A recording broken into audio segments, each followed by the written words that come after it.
Empezó siendo una alambrada.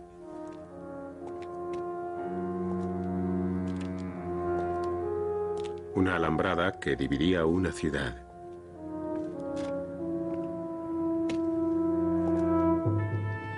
Que encarcelaba a sus habitantes.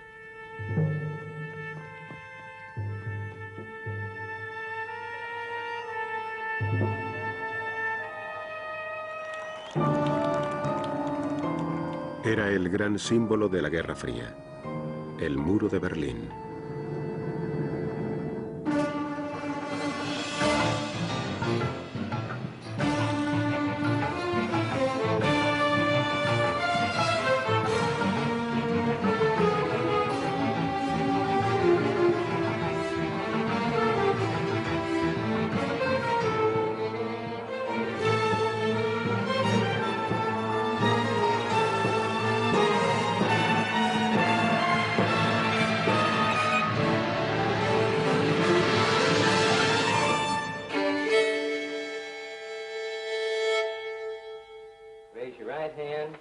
Memphis, Tennessee, marzo de 1958.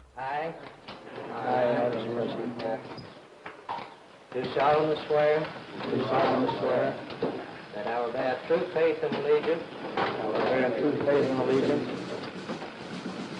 to the United States of America. Give us a room with a view of the beautiful Rhine. Elvis Presley llega a Alemania Occidental. The well-known guitarist has come to bolster NATO forces, in particular a 3rd U.S. Armored Division tank unit. I got those hot 2, 3, 4 occupation GI Blue.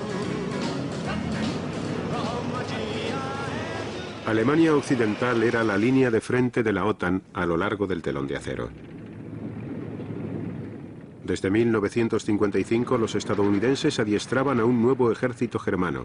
Algunos pensaban que eso podría significar que un dedo alemán apretase el gatillo nuclear de la OTAN. El rearme de Alemania reavivó las pesadillas para muchos europeos, sobre todo para los rusos. Las nuevas armas alarmaron a Alemania del Este, la República Democrática de Alemania. DDR hat ja nun versucht, verschiedene Angebote zu machen, eine Nuklearbewaffnung. La RDA hizo varias propuestas para impedir el armamento nuclear de Alemania Occidental, pero no obtuvo ninguna respuesta, ningún eco. La RDA se sentía directamente amenazada por las armas nucleares y aceptó que el ejército soviético, desplegado en su territorio, también contara con armas nucleares. Berlín, en el corazón de Alemania del Este, se encontraba bajo la ocupación conjunta de los exaliados de la guerra. Ahora en Berlín Oeste, 12.000 soldados británicos, norteamericanos y franceses estaban rodeados por 500.000 de soldados soviéticos y germano-orientales. El derecho de paso de Occidente estaba protegido por el acuerdo de las 4 potencias.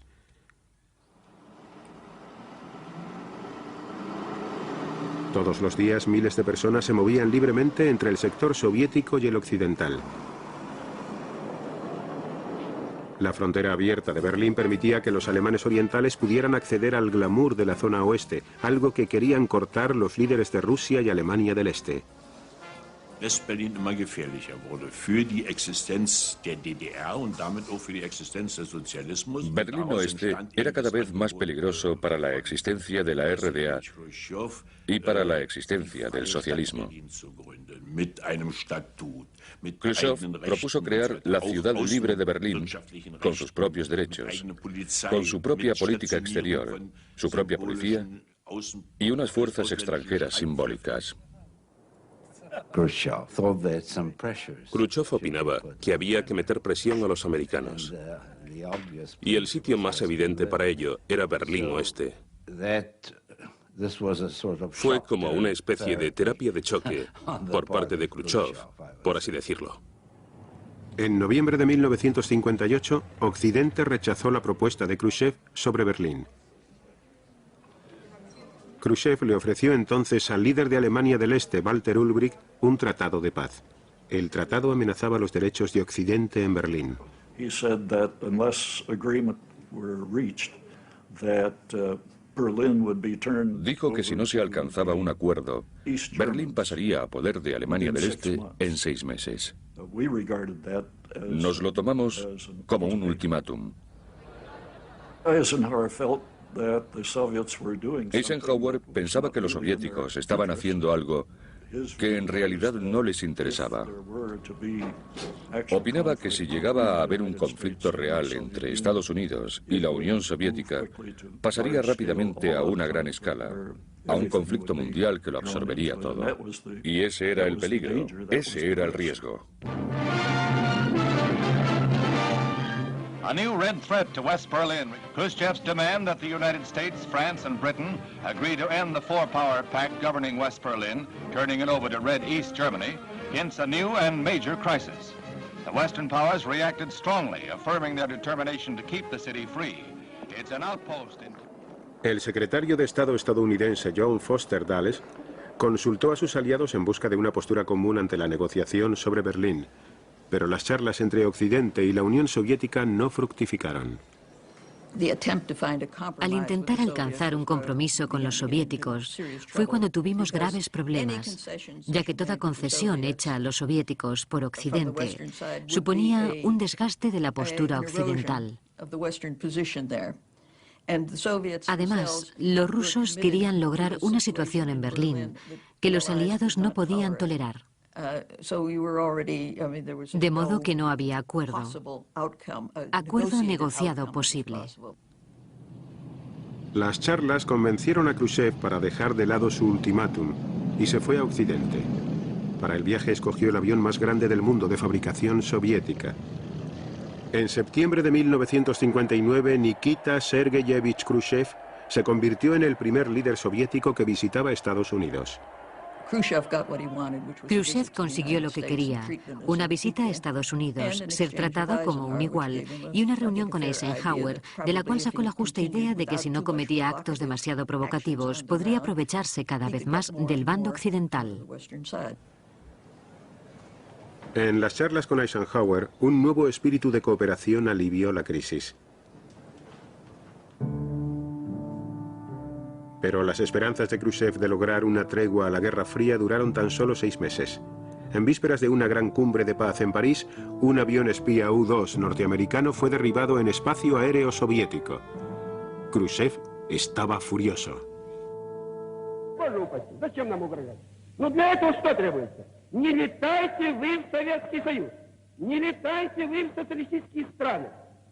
Уважайте суверенитет и знайте границу. Не знаете границу? Ударим. Ударим, обучим уму-разуму.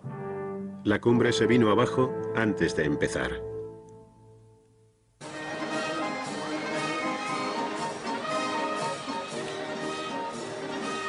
...1959... Alemania del Este celebra 10 años de triunfos socialistas. Walter Ulbricht, líder del partido, alardea de un rápido progreso industrial y de una democracia socialista que Alemania no había conocido jamás.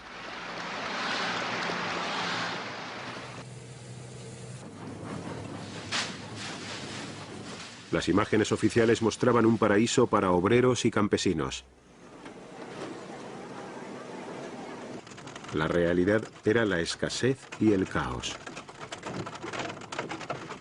Las granjas privadas se transformaban a la fuerza en cooperativas y los recursos del Estado se volcaban sobre la industria pesada en detrimento de los bienes de consumo. Con obediencia, Alemania del Este copió el modelo soviético hasta en el control intelectual de su pueblo.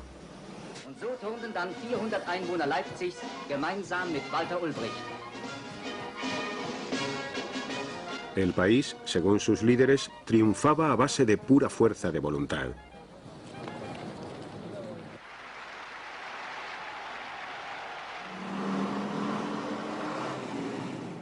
Pero a pesar del duro trabajo y el entusiasmo, solo el apoyo soviético mantenía viva la economía.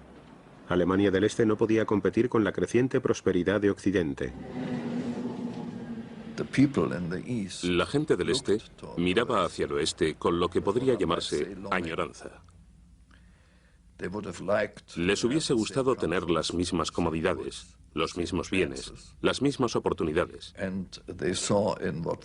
Y en lo que se llamaba socialismo en aquella época, veían un sistema que exigía sacrificios solo con promesas de futuro. Mientras las fronteras estuvieron abiertas, era relativamente fácil pasar al otro lado. Bastaba con subirse al metro y entrabas en otro mundo. Era un sistema de locos. Imagínese lo que es pasar del socialismo, entre comillas, al capitalismo en 2 minutos. Todos los meses, miles de alemanes orientales huían por la frontera abierta de Berlín y se refugiaban en la zona oeste. La mayoría de los refugiados eran jóvenes y preparados. Su partida estaba desangrando la economía de Alemania del Este. Un capataz de una fábrica en el este no sabía cuántos trabajadores le quedarían al día siguiente, porque parte de su plantilla le había abandonado. Había abandonado el este. Había abandonado el sistema para irse al otro lado. Por supuesto, en Alemania Occidental se esforzaban al máximo para que la gente que venía del este tuviese trabajo y una existencia cómoda. A medida que se fugaban sus habitantes, Ulbricht se puso nervioso. Urgió a Khrushchev para que reconociese a Alemania del Este como Estado soberano con control sobre sus propias fronteras. Khrushchev, fingiendo hacerle caso, intentaba ganar tiempo.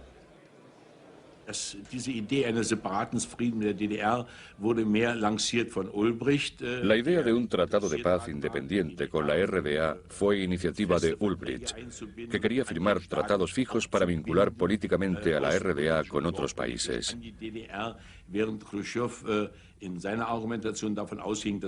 Pero Khrushchev dijo que un tratado de paz independiente intensificaría la Guerra Fría.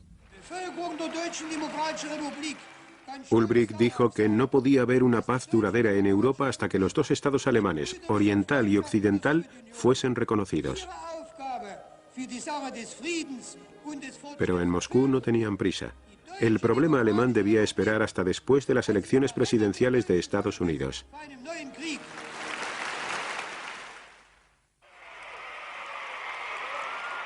John Kennedy inició su mandato en enero de 1961. En su campaña había abogado por una política exterior más fuerte.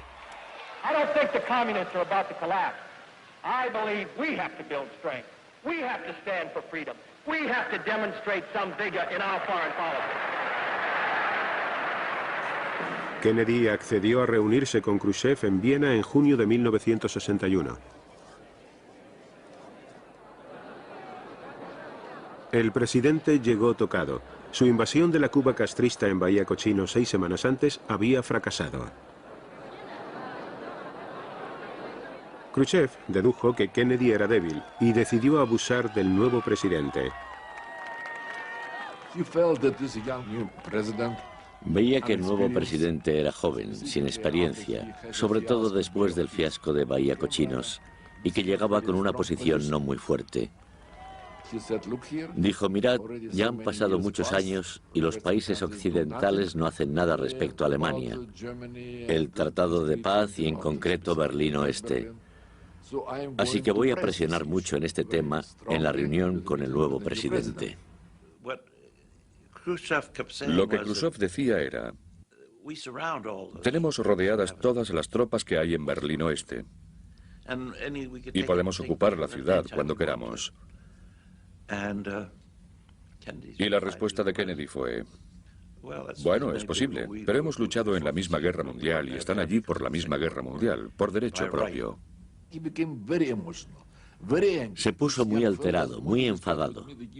Ese joven no quiere discutir conmigo un tema muy importante. Y eso le puso muy furioso. Influyó muchísimo en su actitud. Así que tenía sentimientos encontrados. Por un lado aceptaba que era duro, pero por otro decía que no era muy listo. Que no entendía bien la política de exteriores.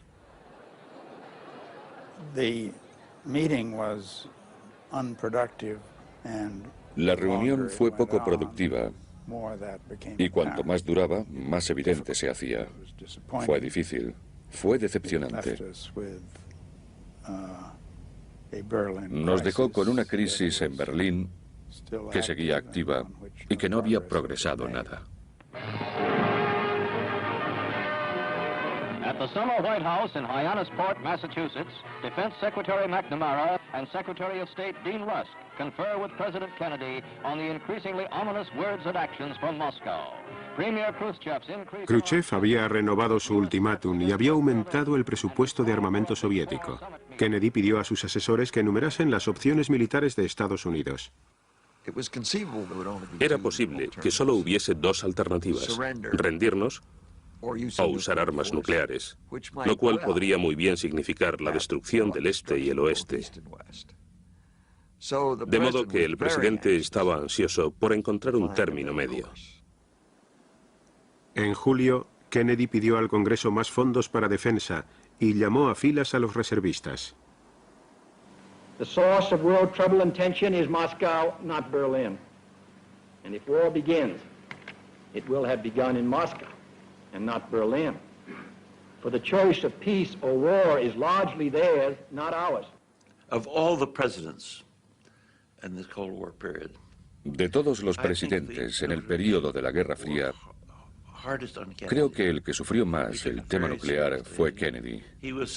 Se lo tomó muy en serio y a veces temía que el señor le hubiese puesto en la tierra para iniciar una guerra nuclear. Pero no estaba dispuesto a dejar Berlín al precio que fuera.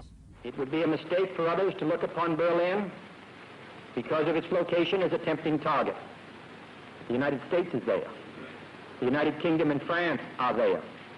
The pledge of NATO is there. And the people of Berlin are there. It is as secure in that sense as the rest of us. For we cannot separate its safety from our own. Dejó muy claro que pensaba defender el estado de Berlín Oeste y la presencia de sus tropas.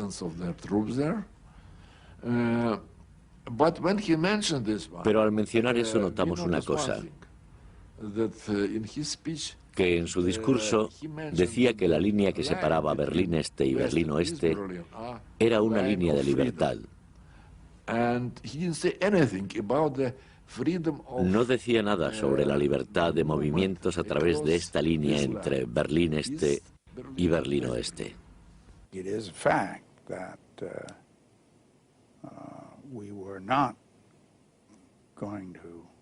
Es un hecho que no pensábamos luchar por lo que los soviéticos hicieran en su lado de Berlín. Y es muy probable que Khrushchev comprendiese esa postura americana gracias al discurso de julio.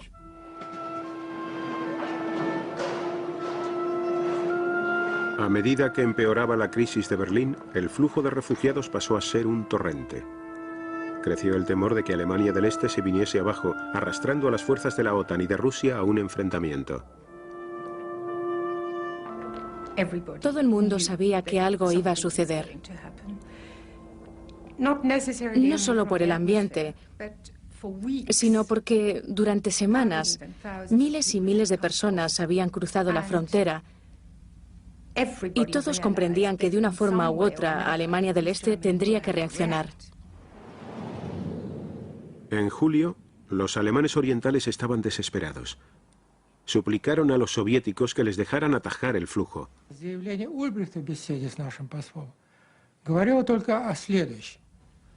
Ulbricht le dijo a nuestro embajador que estaban hartos de las promesas que les habíamos hecho de firmar un tratado de paz y asumir el control.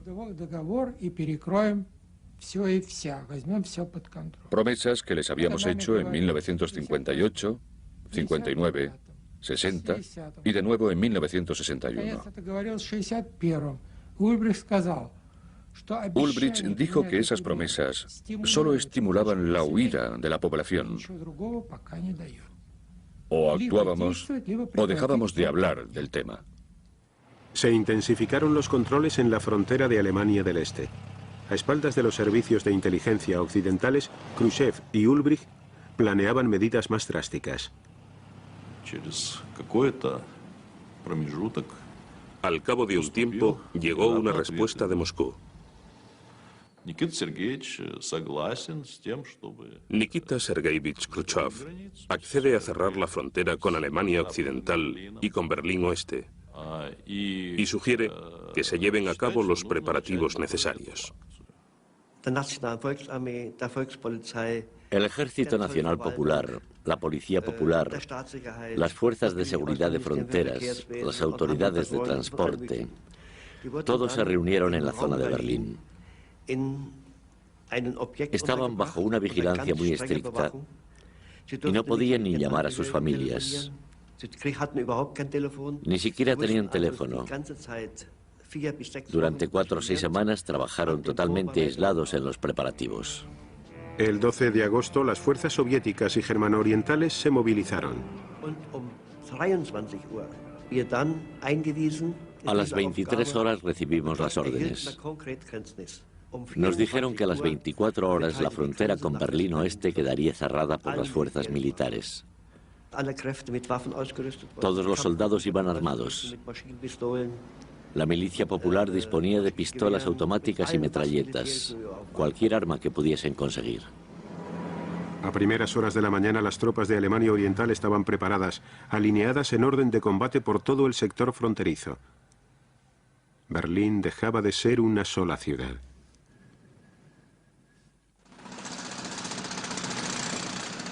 En la mañana del domingo 13 de agosto, los berlineses se encontraron con una ciudad dividida.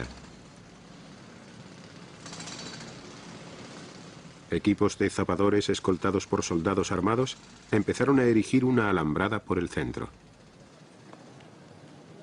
Khrushchev, preparing to this event, would have done everything to minimize, or rather to prevent, any military conflict between us and the United Al States. preparar esta maniobra, Khrushchev hizo todo lo posible por minimizar, o más bien prevenir, un conflicto militar entre nosotros y Estados Unidos y los países occidentales. En concreto, Khrushchev le dijo a Ulrich 2 días antes de esto que debía levantar este muro, pero que no debía infringir ni un centímetro de los derechos americanos y occidentales. Así que esperábamos una reacción muy fuerte, pero no esperábamos ningún enfrentamiento militar.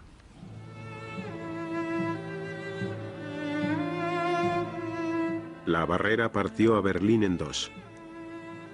Las familias quedaron destrozadas.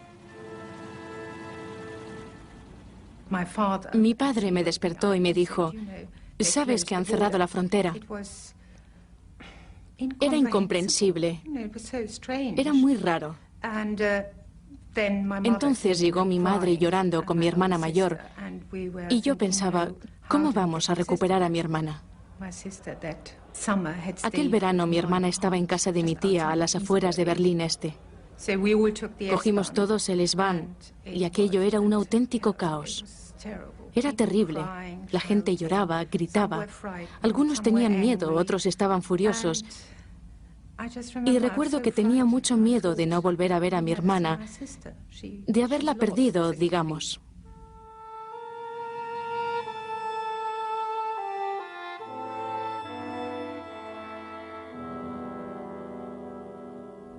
Una pobre viejecita subió tímidamente los 3 escalones de una de esas trapos, que eran los puestos fronterizos de la Alemania del Este, y dijo, ¿cuándo sale el próximo tren para Berlín Oeste? La gente no se había enterado. Las primeras noticias se dieron a medianoche por la radio de Berlín Este, y esa gente había ido a la estación creyendo que podían ir a Berlín Oeste. Y jamás olvidaré el tono socarrón de aquel policía que le dijo, «Eso se acabó, abuela, ahora están todos en una ratonera».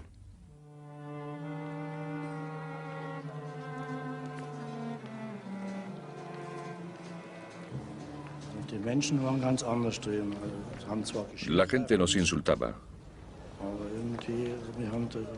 Creíamos que solo cumplíamos con nuestro deber, pero nos estaban increpando por todas partes. Los de Berlín Oeste nos gritaban y los manifestantes del Este nos gritaban. Nosotros estábamos allí en medio. Estaba la alambrada, nosotros, los guardias, la gente de Berlín Oeste, la gente de Berlín Este. Para alguien joven era terrible.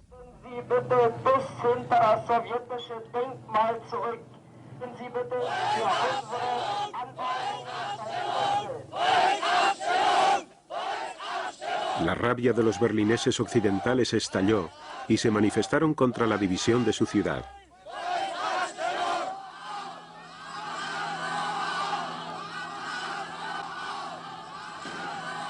Creían que los aliados occidentales no permitirían esas barreras.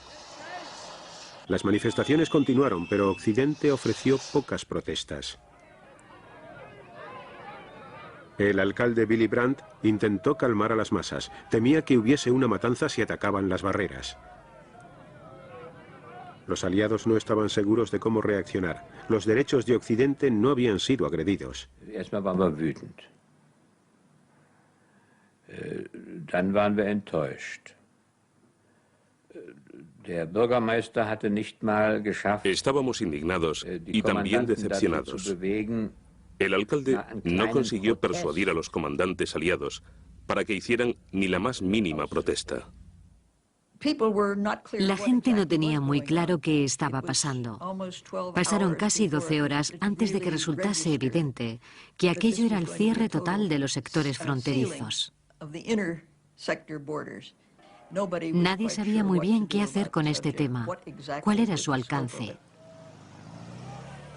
El enfoque de todos los estrategas se basaba en la amenaza, en la posible necesidad de adoptar medidas militares para frenar un avance soviético sobre Berlín.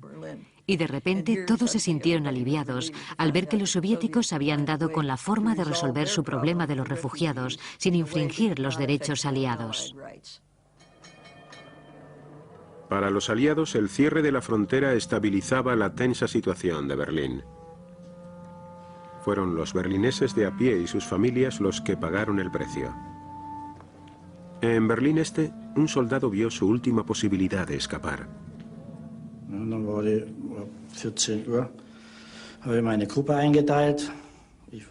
A las 2 en punto, asigné las tareas a mis soldados.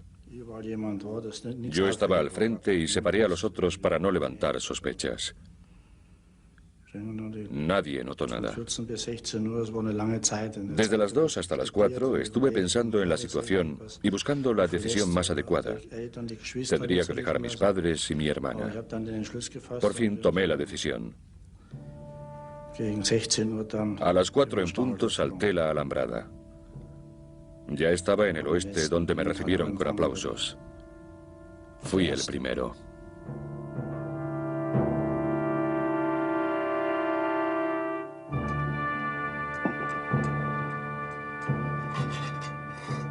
Tres días más tarde, los bloques de cemento empezaron a sustituir a las alambradas.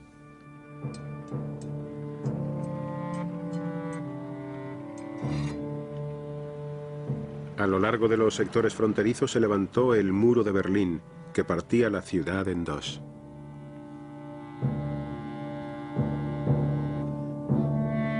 En Berlín Oeste, la moral estaba por los suelos. La confianza en la protección aliada se desmoronó. El alcalde Willy Brandt envió una carta furiosa al presidente Kennedy exigiendo una reacción. Die Idee war eben, nachdem auch in Washington nichts passierte, die ganz unaufgeregt waren. La idea era que como no se había producido una reacción desde Washington, debíamos dejarle claro al presidente que podía darse un hundimiento de la moral, una pérdida de confianza. Había que hacer algo más que una protesta. Creo que decir que estaba furioso es suavizarlo mucho. Se puso... Kennedy sentía que había demostrado estar preparado para ir hasta el borde de la guerra, puede que incluso más allá, por defender a Berlín. Y ahora estaba siendo criticado por no hacer nada, por, como alguien dijo, un simple alcalde. Pero Kennedy comprendió que se hacía necesario un gesto, una señal de que Estados Unidos seguía pensando defender Berlín. Ordenó un despliegue de fuerzas. Envió un convoy de tropas norteamericanas a Berlín por las autopistas de Alemania del Este. El plan era poner a prueba la reacción de los alemanes orientales y reafirmar los derechos aliados de acceso a Berlín. Pararon a los estadounidenses y los contaron. Esperaron y los dejaron pasar.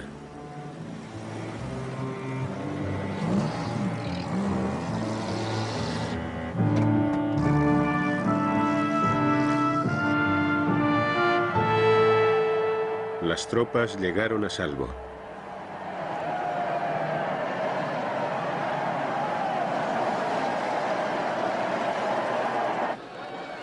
El vicepresidente estadounidense Lyndon Johnson voló hasta la ciudad como representante personal de Kennedy. Iba acompañado por el general Lucius Clay, héroe del puente aéreo berlinés. Johnson llevaba un mensaje del presidente Kennedy. He wants you to know that the pledge he has given to the freedom of West Berlin and to the rights of Western access to Berlin is firm.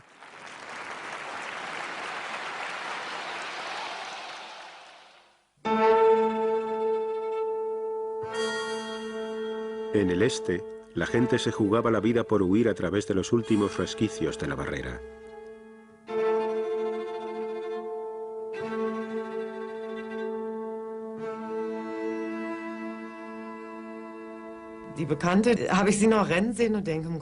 De repente mi amiga echó a correr y pensé, Dios mío, no lo vas a conseguir.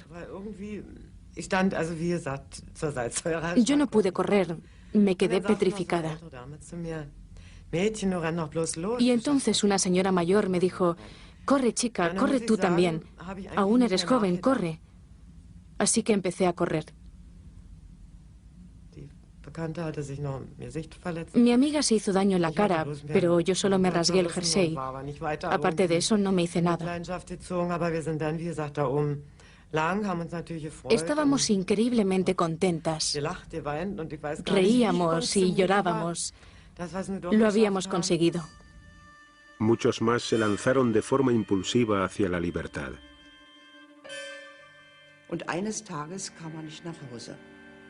Un día no regresó a casa. Le esperé y le esperé. No vino aquella noche ni al día siguiente. Y yo pensé, ¿qué habrá pasado? Entonces vino mi cuñado y me dijo, ¿no lo sabes? Está en el oeste. El mundo se me vino abajo. Tuve que recoger sus cosas en el trabajo. Era como coger las pertenencias de un muerto. Más tarde, Heinz Carstens ayudaría a su mujer a escapar.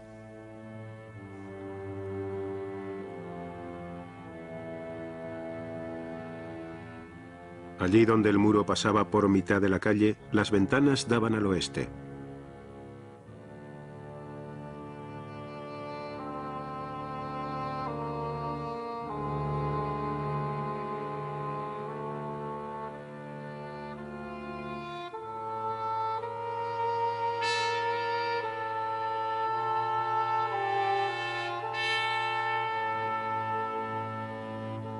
Ayudar a escapar a la gente pasó a ser una tarea rutinaria para los bomberos de Berlín Oeste.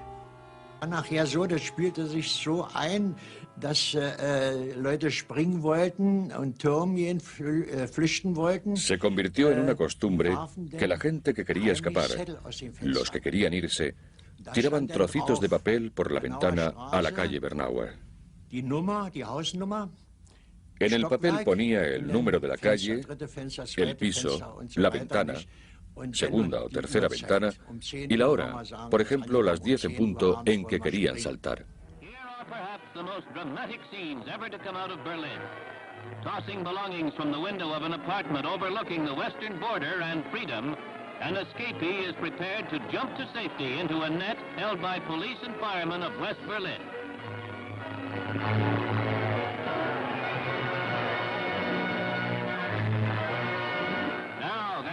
A rescue episode that is even more extraordinary. An attempt is being made by sympathetic Germans to assure the escape of a brave woman. While communist police try to pull her back through the window, below there is freedom's grip. A blood-chilling sequence that the News of the Day camera follows to its dramatic conclusion.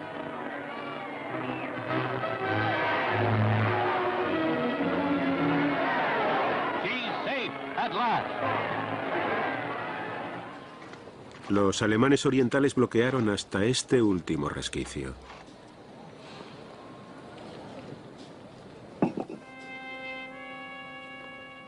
La gente cruzó lagos y canales, trepó a los árboles, se ocultó en coches, trepó por barreras en llamas.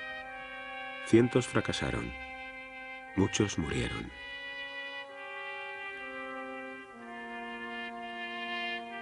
A pesar del sufrimiento humano, Alemania del Este justificó el muro como baluarte de la paz.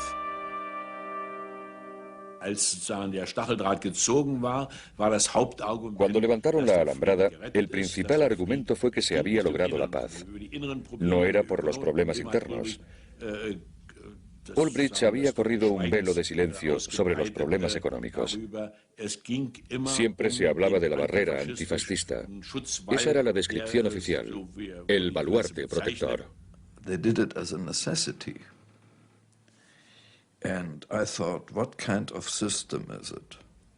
Lo hicieron como una necesidad. Y yo pensé, ¿qué clase de sistema es este? Que solo puede existir manteniendo a sus habitantes a la fuerza en su propia jurisdicción. El muro era un auténtico símbolo de la derrota, de la inferioridad.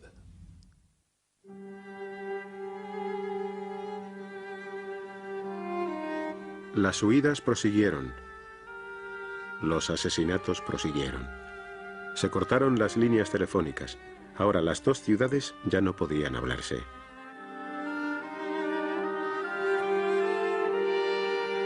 En los pocos puestos fronterizos aliados la tensión era enorme. En octubre, un diplomático estadounidense fue parado por los guardias de Alemania Oriental cuando cruzaba para dirigirse al teatro en Berlín Este. Los estadounidenses decidieron crear polémica del tema y reafirmaron su derecho a la libertad de movimientos en Berlín. Lucius Clay volvió a saltar a escena. Según Clay, eran los soviéticos los responsables de Berlín Este, no los alemanes orientales, y estaba empeñado en que los soviéticos reconociesen su responsabilidad. Para poner a prueba la reacción de Alemania del Este, Clay ordenó que soldados estadounidenses armados escoltasen a los vehículos al cruzar la frontera por el Checkpoint Charlie.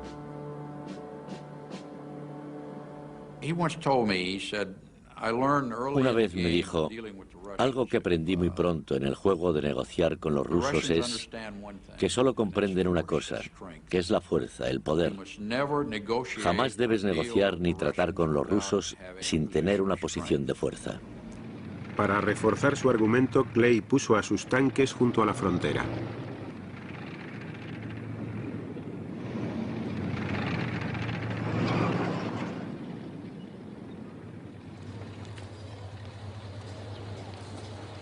Los rusos acercaron sus tanques y cañones. Ambos bandos se apuntaban mutuamente. Sonó el teléfono en el puesto de mando y dijeron, quiero hablar con el general Clay. Y yo contesté, no está, ¿quién es? Me dijo, soy el oficial de la policía militar de Checkpoint Charlie. Santo Dios, los rusos han desplegado sus fuerzas, tienen tanques.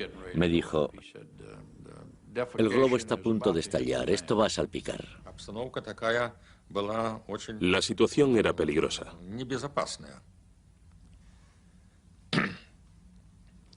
Los tanques estaban unos frente a otros.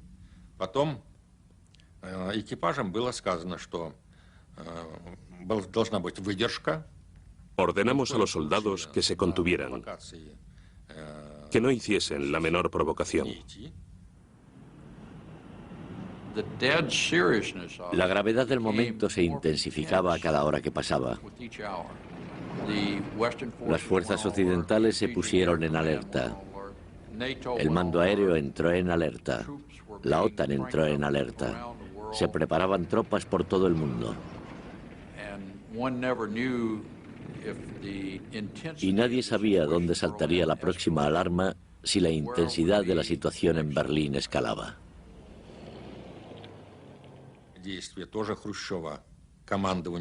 Khrushchev ordenó al jefe de las tropas soviéticas en Alemania que si los occidentales usaban la fuerza, debía responder con la fuerza.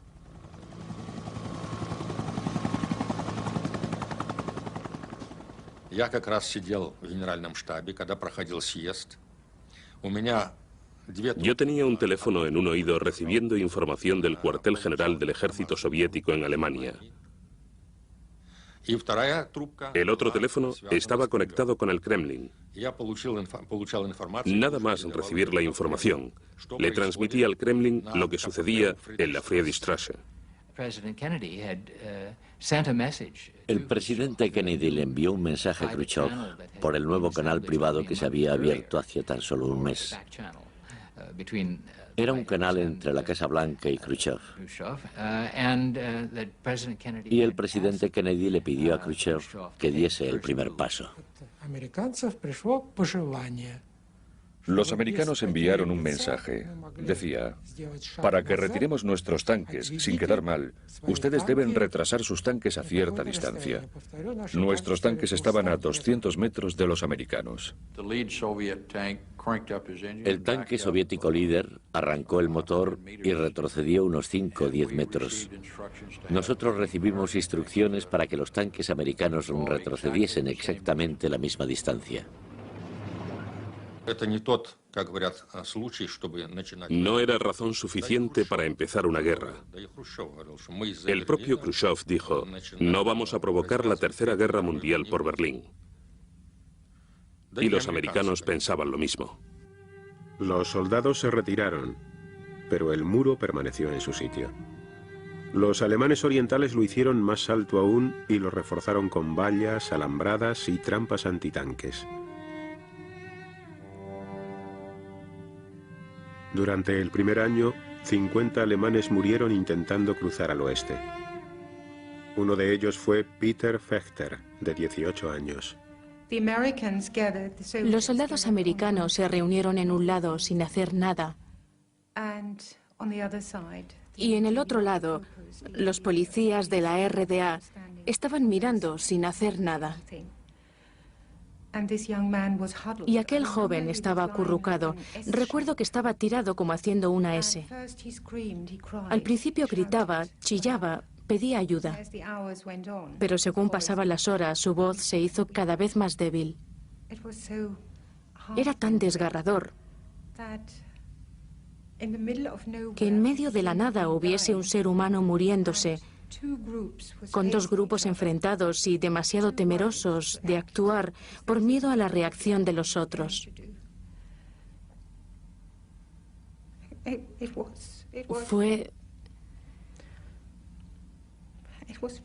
Fue realmente horrible. Estabas ahí de pie y pensabas, se está muriendo y no puedo hacer nada. Jamás he estado en una situación, ni antes ni después, en la que ves a una persona muriéndose y no puedes hacer nada.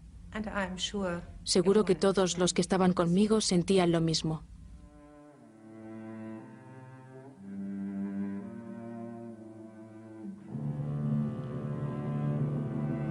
El muro era el símbolo supremo de la crueldad de la Guerra Fría y de la división de Europa. El mensaje era amargo. Occidente lamentará todo lo que suceda tras esa línea, pero no interferirá. The wall was a way out, really, for Khrushchev.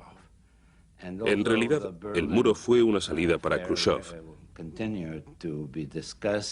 Y aunque el tema de Berlín siguió presente, ya no era un estado de crisis como antes del muro.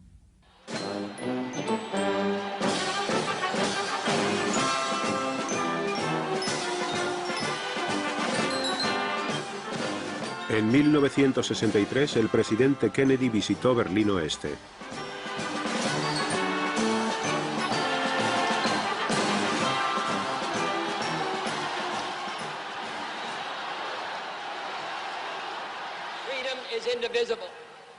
And when one man is enslaved, all are not free. When all are free, then we can look forward to that day when this city will be joined as one, and this country, and this great continent of Europe, in a peaceful and hopeful globe. When that day finally comes, as it will, the people of West Berlin can take sober satisfaction in the fact that they were in the front lines for almost 2 decades.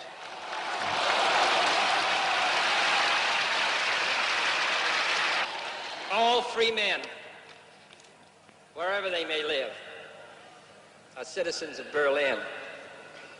And therefore, as a free man, I take pride in the words, Ich bin ein Berliner.